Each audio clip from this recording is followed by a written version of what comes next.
नमस्कार, cook with रेणूमध्ये आपले मनापासून स्वागत। आज आपण पारंपरिक उंडरालची खीरची रेसिपी पाहणार आहोत आणि ही खीर गणपती बाप्पांच्या आगमनाच्या दिवशी आणि अनंत चतुर्दशीच्या दिवशी आमच्या इथे आवर्जून बनवली जाते। या खीरीला गणपती बाप्पांचा मानाचा नैवेद्य म्हणून ओळखला जातो। ही खीर मराठवाड्यात पूर्व विभागामध्ये आवर्जून बनवली जाते आणि याच खीरीचा नैवेद्य बाप्पांसाठी असतो आणि मराठवाड्यामध्ये तो खूपच प्रसिद्ध आहे। उंडरालची खीर फक्त गव्हाच्या पिठाचाच वापर या खीरीसाठी केला जातो आणि वेगवेगळ्या भागामध्ये वेगवेगळ्या नावाने ही खीर ओळखली जाते। आमच्याकडे या खीरीला उंडराल म्हणतात, काही ठिकाणी याला उंडराळू किंवा उंदरावळे असेही म्हणतात। ही माझ्या आजीची रेसिपी आहे आणि आजी माझी ज्या पद्धतीने बनवायची त्याच पद्धतीने मी आज तुम्हाला करून दाखवणार आहे। चला तर आपण रेसिपी सुरुवात करूया आणि रेसिपी बनवायलाही सोपी आहे।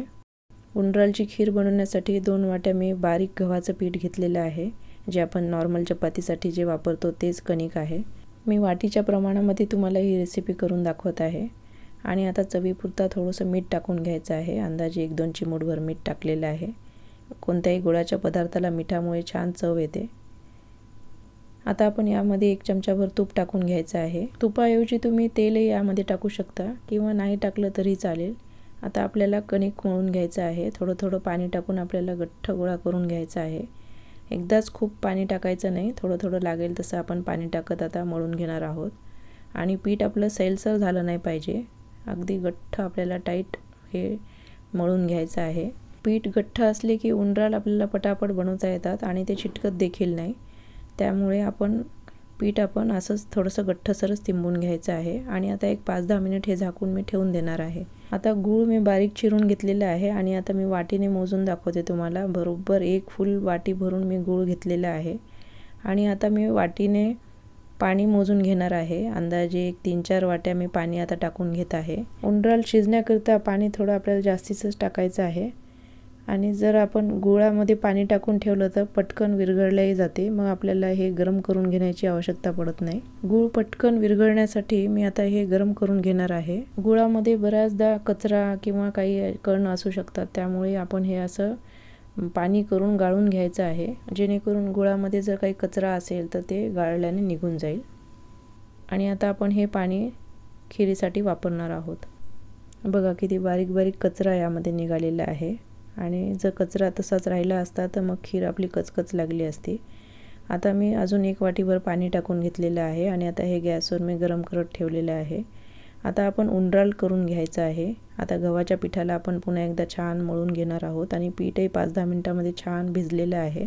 आता या पिठाचे आपल्याला छोटे उंडराल बनवायचे आहेत आणि पीठ आपलं गठ्ठसरच आहे, खूप पातळ झालेलं नाही आहे। ताटामध्ये मी थोडंसं कोरडं पीठ टाकून घेतलेलं आहे आणि एक पिठाचा गोळा मी हातात घेऊन आता त्याचे लांब असे रोल करून घेणार आहे। मी व्हिडिओमध्ये दाखवल्याप्रमाणे असं लांब रोल करून घ्यायचं आहे आणि छोटे आपण असे उंडराल तोडून घ्यायचं आहे आणि पिठावर आपल्याला हे टाकत आपल्याला एकदा मिक्स करत राहायचं आहे, म्हणजे पीठ आपण त्यावर घोळून घ्यायचं आहे, जेणेकरून उंडराल एकमेकाला चिटकत नाही। उंडराल एकमेकाला चिटकू नये म्हणूनच आपण कोरड्या पिठाचा वापर केलेला आहे। जर समजा तुम्हाला कोरडं पीठ वापरायचं नसेल तर मग ताटामध्ये उंडराल दूर आपल्याला पसरून ठेवायचं आहे। आता याच पद्धतीने मी सर्व पिठाचे उंडराल करून घेणार आहे आणि खूप जास्त पातळही करायचं नाही आणि खूप जास्त जाडही ठेवायचं नाही, मध्यम आकाराचे मी हे असे उंडराल करून घेतलेले आहेत।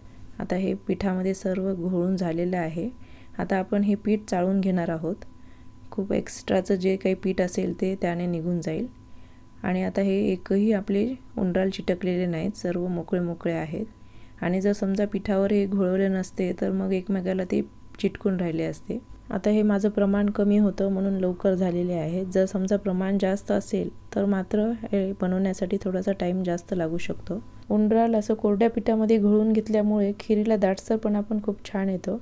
आता हे उंडराल आपले बनवून रेडी आहेत। आता आपण हे शिजवून घेणार आहोत। गुळाचं पाणी गरम करत ठेवलेलं आहे आणि सुकं खोबरं मी टाकून घेतलेले आहे, पातळ काप केलेले आहेत। सुकं खोबरं या खीरीमध्ये खूप छान लागते, माझी आजी टाकायची। आता मी काजू आणि बदामचे छोटे तुकडे करून टाकलेले आहेत आणि थोडंसं मी वरतून टाकण्यासाठी ठेवलेलं आहे। आता हे आपल्याला व्यवस्थित आपण उकळत ठेवून द्यायचं आहे आणि खोबरं आधीच आपण टाकून घ्यायचं आहे, म्हणजे खोबरं शिजायला थोडासा वेळ जास्त लागतो। खीरीमध्ये टाकण्यासाठी 3-4 विलायचीची पावडर मी आता करून घेणार आहे आणि 3-4 मिनिटांमध्ये गुळाचं पाणी छान उकळलं जाईल। आता छान उकळी आल्यानंतरच आपल्याला हे आपण उंडराल करून ठेवलेले टाकून घ्यायचे आहेत आणि सर्व आपण आता एकदाच टाकून घेणार आहोत आणि हे अजिबात चिटकलेले नाही आहेत. आणि गॅस मी स्लोच ठेवलेला आहे. आता हे एकदा छान मिक्स करून घ्यायचं आहे आणि आता हे आपल्याला उकळत ठेवून द्यायचं आहे.